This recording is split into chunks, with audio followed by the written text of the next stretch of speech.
नमस्कार, मैं हूं विजयश्री और आप देख रहे हैं यूबी न्यूज। कभी अनिल अंबानी का नाम डूबते कारोबारी जहाज की तरह लिया जाता था, लेकिन अब वही नाम 2025 में कमबैक किंग बन चुका है। उनकी दो कंपनियों रिलायंस इंफ्रास्ट्रक्चर और रिलायंस पावर ने इस साल जो उलटफेर किया है, उसने न सिर्फ मार्केट को चौंकाया बल्कि निवेशकों को भी जबरदस्त फायदा दिया। बात करें रिलायंस पावर की तो फाइनेंशियल ईयर 2024 में कंपनी को 2242 करोड़ रुपए का घाटा हुआ था, लेकिन फाइनेंशियल ईयर 25 में यही कंपनी 2947 करोड़ रुपए के मुनाफे में आ गई, यानी घाटे से सीधा मुनाफे की रेस में। पिछले एक साल में इसके शेयरों ने 151% का रिटर्न दिया और ये कोई छोटा आंकड़ा नहीं है। दूसरी तरफ रिलायंस इंफ्रास्ट्रक्चर भी पीछे नहीं रही। फाइनेंशियल ईयर 24 में जहां इसे 1148 करोड़ रुपए का घाटा हुआ था, वहीं फाइनेंशियल ईयर 25 में कंपनी ने 9177 करोड़ रुपए का मुनाफा कमाया और इसका असर शेयर बाजार में भी दिखा। निवेशकों को 136% का रिटर्न मिला। इस कमबैक के पीछे दो बड़े फैक्टर रहे, कर्ज मुक्ति और कानूनी राहत।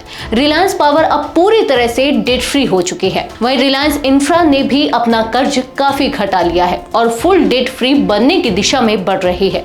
इस बदलाव के पीछे अनिल अंबानी के बेटों अनमोल अंबानी और अंशुल अंबानी की बड़ी भूमिका रही है। अब दोनों अपने पिता का बिजनेस एक नई ऊंचाई तक ले जाने की तैयारी कर रहे हैं। कानूनी मोर्चे पर भी राहत मिली है। NCLAT ने रिलायंस इंफ्रा के खिलाफ NCLT के दिवालियापन आदेश को सस्पेंड कर दिया, जिससे निवेशकों का भरोसा लौटा और शेयरों में उछाल देखा गया। यही नहीं, कंपनी को हाल ही में एक बड़ा डिफेंस कॉन्ट्रैक्ट भी मिला है जो करीब 5000 करोड़ रुपए का है और इसे अगले 7 से 10 सालों में मैनेज किया जाएगा। रिलायंस पावर के शेयर भी पिछले एक महीने में 84% तक उछल चुके हैं और ये 2018 के स्तर तक पहुंच गए हैं।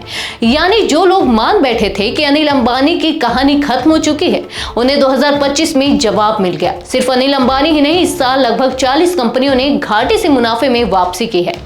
Inox wind energy, PC jewellers, Max estates, V mart और टाटा स्टील जैसे बड़े नाम भी इस रेस में शामिल है। मार्केट एक्सपर्ट्स के मुताबिक भारत की इकोनॉमी अब स्टेबल ग्रोथ की ओर बढ़ रही है और फाइनेंशियल ईयर 26 में 11% ग्रोथ की उम्मीद जताई जा रही है। हालांकि HSBC जैसे कुछ एनालिस्ट का कहना है कि अभी पूरी इकोनॉमी की रिकवरी में वक्त लगेगा, क्योंकि शहरी मांग और प्राइवेट इन्वेस्टमेंट में कुछ चुनौतियां बाकी है।